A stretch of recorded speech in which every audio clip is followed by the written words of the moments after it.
जय श्री कृष्णा, राधे राधे। आज आप सुन रहे हैं पुरुषोत्तम मास का महात्म्य, अध्याय 1 की पावन कथा।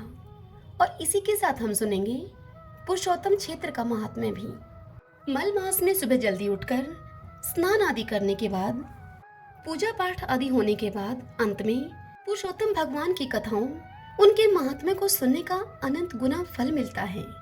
तो आइए सर्वप्रथम यह जान लेते हैं कि यह मलमास है क्या, यह क्यों होता है, इस मास में हमें क्या करना चाहिए और क्या नहीं करना चाहिए।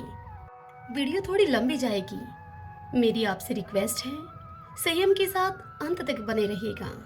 देखिए, हिंदू पंचांग के अनुसार इस साल जुलाई मास में सावन के बीच में ही आज से अधिक मास शुरू हो गया है, यानी कि एक हिंदू मास ज्यादा होगा अब की बार।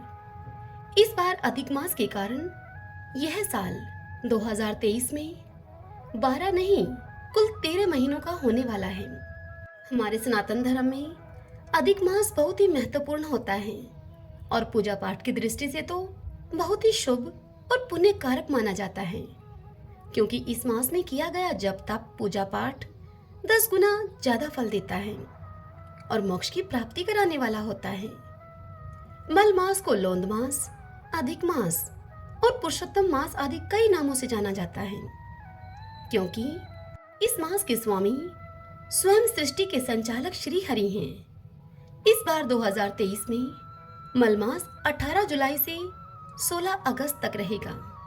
हिंदू कैलेंडर सूर्य और चंद्रमा के वर्ष की गणनाओं से चलता है। अधिक मास चंद्र साल का अतिरिक्त भाग है, जो कि 32 माह 16 दिन और 8 घंटे के अंतर से बनता है। सूर्य और चंद्र वर्ष के बीच इस अंतर को पाटने और संतुलित करने के लिए अधिक मास लगता है।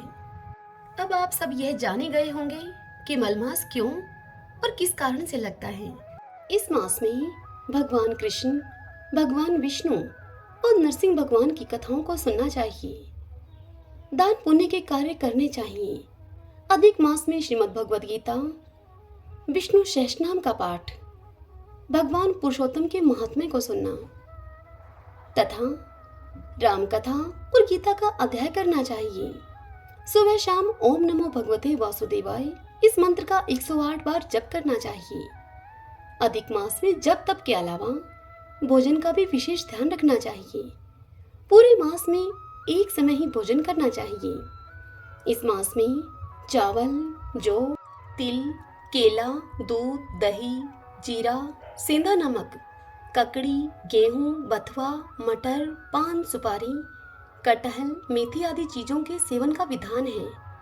इनका सेवन हमें आवश्यक रूप से करना चाहिए। इस मास में ब्राह्मण, गरीब और जरूरतमंद लोगों को भोजन कराना चाहिए। इस मास में अनाज, धन, जूते, चप्पल और कपड़ों का दान करना चाहिए।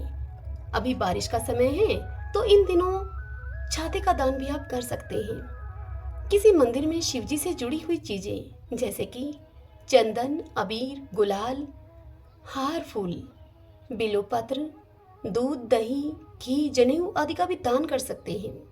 पुरुषोत्तम मास का हमारे शास्त्रों और पुराणों में ऐसा वर्णन मिलता है कि जो भी मनुष्य पुरुषोत्तम मास में विष्णु जी की भक्ति करता है, उसे जीते जी इस जीवन में कभी धन की कमी नहीं होती है।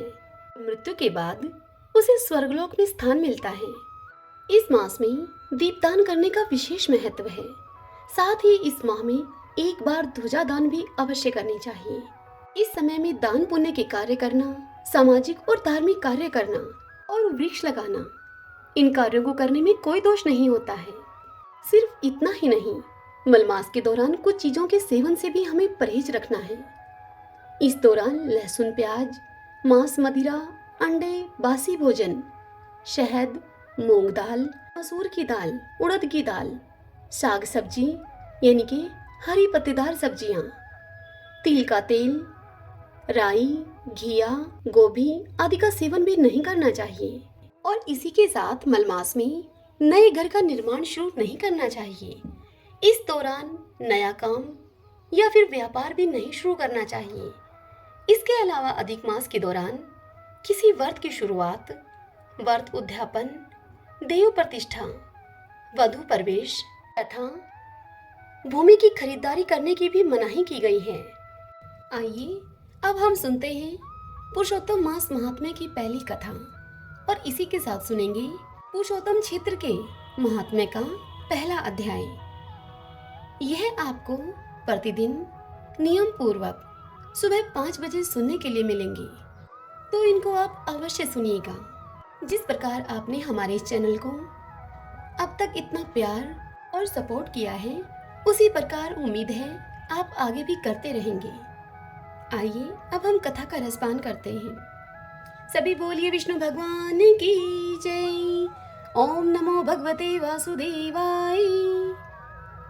नारायणं नमस्कृत्यं नरं चैव नरोत्तमं देवीं सरस्वतीं व्यासं ततो जयमुदीरयेत्। अर्थात भगवान नारायण, नर श्रेष्ठ नर, देवी सरस्वती तथा महर्षि वेदव्यास जी को नमस्कार करके तत्पश्चात भगवान की विजय कथा से परिपूर्ण इतिहास पुराण आदि का कीर्तन करना चाहिए। एक बार बहुत से ऋषि मुनिजन नैमिषारण्य तीर्थ में जाकर यज्ञ करने में उद्यत थे, तो उसी समय श्री सूत जी तीर्थ यात्रा के निमित्त भ्रमण करते हुए अपने शिष्यों के सहित वहां पर आए। उनको देखकर नमस्कार करके सब आनंद मगन हो गए। वलकल वस्त्र पहने प्रसन्न मुख, शांत, परमार्थ में निपुण, चंदन से शोभायमान, तुलसी की माला तथा जटाओं का मुकुट धारण किए हुए महाशरणम इस अद्भुत मंत्र को जपते हुए सूत जी को देखकर नैमिषारण्य के महर्षि लोग उठकर खड़े हो गए। मुनियों ने हाथ जोड़कर सूत जी से कहा कि हे सूत जी, भगवान की कथाओं को सुनने की हम सबकी बड़ी ही इच्छा है। तब सूत जी ने प्रसन्नता से सब ऋषियों के आगे हाथ जोड़कर उन ऋषियों को प्रणाम किया। तब वे ऋषि सूत जी से कहने लगे कि हमने आपके लिए बहुत सुंदर आसन बनाया है, इस आसन पर आप बैठिए। आप बड़े भाग्यवान हो, आपने गुरु की कृपा से भगवान के रहस्यों का वर्णन करने की शक्ति प्राप्त की है। हे सूत जी, इस संसार सागर में हजारों बातें सुनने के योग्य हैं, परंतु उनमें जो भी सार वस्तु हो, हम संसार सागर में डूबे हुए को पार कराने के लिए जो शुभ श्रेष्ठ कथा आपके विचार में निश्चित हो, आप हमें वही सुनाइए। शौनक आदि ऋषियों के पूछे जाने पर सूत जी उनसे कहने लगे कि हे विप्रो, मेरे वचनों को तुम सुनो। मैं पहले पुष्कर तीर्थ में गया और वहां से हजारों तीर्थों में होता हुआ फिर मैं हस्तिनापुर गया। वहां पर राजा परीक्षित अपने राज्य को छोड़कर अनेक महापुण्यवान ऋषियों के साथ गंगा के किनारे जा रहे थे। उनमें अनेक सिद्ध योगी और महासिद्ध मुनि थे। मैं वहां पर उस समाज को पूछ ही रहा था, तो वहां श्री कृष्ण भगवान के चरण कमल में मन को लगाए हुए महामुनि व्यास जी के पुत्र शुकदेव जी पधारे, जिनकी 8 वर्ष की आयु, शंख के समान कंठ, ऊंचे और चिकने केशों से घिरा हुआ मुख, दृढ़ कंधे और चमकती हुई कांति थी। वह अवधूत वेश ब्रह्मा स्वरूप थे। ऐसे महामुनि शुकदेव जी को देखकर सब मुनि हाथ जोड़कर खड़े हो गए। तब मुनियों के बनाए हुए कमल चक्र जैसे ऊंचे आसन पर शुकदेव जी को बिठाया गया। उस आसन पर बैठे हुए ज्ञान समुद्र के चंद्रमा शुकदेव जी ऋषियों की पूजा को ग्रहण करके ऐसे शोभायमान हुए जैसे कि तारागणों में चंद्रमा शोभायमान होता है। श्रीमन नारायण नारायण नारायण, भजमन नारायण नारायण नारायण। आइए अब हम सब पुरुषोत्तम क्षेत्र के महात्म्य की पहली कथा सुनते हैं। मुनि जैमिनी जी से बोले, हे भगवान, आप सब शास्त्रों के तत्वज्ञ तथा सब तीर्थों के महत्व को जानने वाले हैं। हे भगवान, पुरुषोत्तम क्षेत्र परम पावन है, जहाँ भगवान लक्ष्मीपति विष्णु मानव लीला के अनुसार काष्ठ में विग्रह धारण करके विराजमान हैं, जो दर्शन मात्र से ही सबको मोक्ष देने वाले और सब तीर्थों का फल प्रदान करने वाले हैं। उनकी महिमा का हमसे आप विस्तार पूर्वक वर्णन कीजिए। यह सुनकर जैमिनी जी ने कहा कि हे मुनियों, यह अत्यंत गूढ़ रहस्य है। सुनो, यद्यपि ये भगवान जगन्नाथ सर्वत्र व्यापक हैं और सबको उत्पन्न करने वाले हैं, फिर भी यह परम उत्तम पुरुषोत्तम क्षेत्र इन महात्मा जगदीश्वर का साक्षात स्वरूप है। वहां वे स्वयं ही शरीर धारण करके निवास करते हैं। इसीलिए उस क्षेत्र को भगवान ने अपने नाम से प्रसिद्ध किया है। वह क्षेत्र 10 योजन के विस्तार में है। उसका प्रादुर्भाव तीर्थराज समुद्र के जल से हुआ है तथा वह सब ओर से बालुका राशि से व्याप्त है। उसके मध्य भाग में भगवान नीलगिरी उस तीर्थ की शोभा को बढ़ाते हैं। पूर्व काल में वराह रूपधारी भगवान ने इस पृथ्वी को समुद्र के जल से निकालकर जब सब ओर से बराबर करके स्थापित किया और पर्वतों के द्वारा सुस्थिर कर दिया, तब ब्रह्मा जी ने पहले की भांति समस्त चराचर जगत की सृष्टि करके तीर्थों, सरिताओं, नदियों और क्षेत्रों को यथास्थान स्थापित किया। तत्पश्चात सृष्टि के भार से पीड़ित होकर वे सोचने लगे कि आध्यात्मिक, आधि दैविक और आधि भौतिक इन 3 प्रकार के तापों से पीड़ित होने वाले संसार के जीव इनसे किस प्रकार मुक्त होंगे। इस प्रकार विचार करते हुए ब्रह्मा जी के मन में यह भाव आया कि मैं मुक्ति के एकमात्र कारण परमेश्वर श्री विष्णु का सत्वन करूं। तब ब्रह्मा जी बोले, शंख, चक्र और गदा धारण करने वाले हे जगदाधार, आपको नमस्कार है। संपूर्ण विश्व की सृष्टि करने वाला मैं ब्रह्मा आपके नाभि कमल से उत्पन्न हुआ हूँ। अतः हे जगन्नमय, आपके अपने यथार्थ स्वरूप को आप ही जानते हैं, जिनकी माया से महत्त्ववादी संपूर्ण जगत रचा गया है और जिनके निःश्वास से प्रकट हुआ शब्द ब्रह्मा, ऋक्, साम और यजु इन 3 भेदों में अभिव्यक्त हुआ है, जिसका सहारा लेकर मैंने संपूर्ण भुवनों की सृष्टि की है। उन्हीं आप परमात्मा से भिन्न स्थूल, सूक्ष्म, हर्षव, दीर्घ आदि कोई भी वस्तु नहीं है। हे भगवान, तीनों गुणों के विभाग पूर्वक भिन्न भिन्न कार्यों के रूप में आप ही यह चराचर जगत हैं। ठीक उसी तरह से जैसे कि स्वर्ण ही कंकण, कुंडल आदि के रूप में विभाषित होता है। हे प्रभु, आप ही सृष्टिकर्ता और सृज्य पदार्थ हैं तथा आप ही पोषक और पोष्य जगत हैं।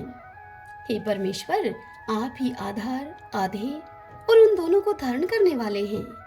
मनुष्य आपकी ही प्रेरणा से कर्म करता है और आप ही के द्वारा की हुई व्यवस्था से वह कर्म अनुसार गति प्राप्त करता है। हे परमेश्वर, आप ही इस जगत की गति, भ्रता और साक्षी हैं।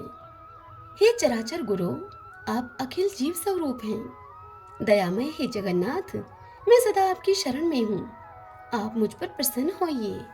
ब्रह्मा जी के इस प्रकार स्तुति करने पर मेघ के समान श्याम, शंख, चक्र आदि चिन्हों से उपलक्षित भगवान विष्णु गरुड़ पर आरूढ़ होकर वहां प्रकट हुए। उनका मुख कमल पूर्णतः प्रकाशमान था। उन्होंने ब्रह्मा जी से कहा कि हे ब्राह्मण, तुम जिस कार्य के लिए मेरी स्तुति करते हो वह संभव नहीं जान पड़ता, तथापि यदि इसके लिए तुम्हारा उद्योग है तो जिस कर्म से यह सिद्ध होता है वह तुम्हें बतला रहा हूँ। हे ब्राह्मण, मैं तुम हो और तुम मैं हूँ। संपूर्ण जगत मुझसे व्याप्त विष्णुमय है। जहाँ तुम्हारी रुचि है वहाँ मेरी है।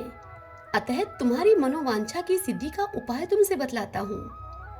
समुद्र के उत्तर तट पर महानदी के दक्षिण भाग में जो प्रदेश है वह इस भूतल पर सब तीर्थों का फल देने वाला है। वहाँ जो उत्तम बुद्धि वाले मनुष्य निवास करते हैं वे अन्य जन्मों में किए हुए पुण्य का फल भोगते हैं। हे ब्राह्मण, समुद्र के किनारे जो नील पर्वत सुशोभित हो रहा है वह पग पग पर अत्यंत श्रेष्ठ और परम पावन है। वह स्थान इस पृथ्वी पर गुप्त है। वहाँ सब प्रकार के संगों से दूर रहने वाला मैं देह धारण करके निवास करता हूँ और शर अथवा अक्षर दोनों से ऊपर उठकर पुरुषोत्तम स्वरूप में विद्यमान हूँ मैं। वहां पर मेरा पुरुषोत्तम क्षेत्र सृष्टि और प्रलय से आक्रांत नहीं होता। हे ब्राह्मण, चक्र आदि चिन्हों से युक्त मेरा जैसा स्वरूप यहाँ देखते हो वैसा ही वहां जाकर भी देखोगे। नीलाचल के भीतर की भूमि में कल्पों तक रहने वाले अक्षयवट की जड़ के समीप पश्चिम दिशा में जो रोहिणी नाम से विख्यात कुंड है, उसके किनारे निवास करते हुए मुझ पुरुषोत्तम को जो चरम चक्षुओं से देखते हैं, वे उसके जल से क्षीण पाप होकर मेरे सायुज्य को प्राप्त कर लेते हैं। हे महाभाग, तुम वहां जाओ। उस तीर्थ में मेरा दर्शन करके ध्यान करते समय तुम्हारे समक्ष पुरुषोत्तम क्षेत्र की श्रेष्ठ महिमा स्वतः प्रकाश में आ जाएगी। वह क्षेत्र श्रुतियों, स्मृतियों, इतिहासों और पुराणों में गुप्त है। मेरी माया से वह किसी को ज्ञात नहीं होता। मेरी ही कृपा से अब वह प्रकाश में आएगा और सबको प्रत्यक्ष उपलब्ध होगा। व्रत, तीर्थ, यज्ञ और दान का जो पुण्य बताया गया है, वह सब यहाँ एक दिन के निवास से ही प्राप्त हो जाता है और एक निश्वास भर निवास करने से अश्वमेध यज्ञ का फल मिलता है। हे ब्राह्मणों, इस प्रकार ब्रह्मा जी को आदेश देकर भगवान पुरुषोत्तम सबके देखते ही देखते वहीं अंतर्ध्यान हो गए। श्रीमन नारायण नारायण हरि हरि, भजमन नारायण नारायण हरि हरि। सभी बोलिए विष्णु भगवान की जय।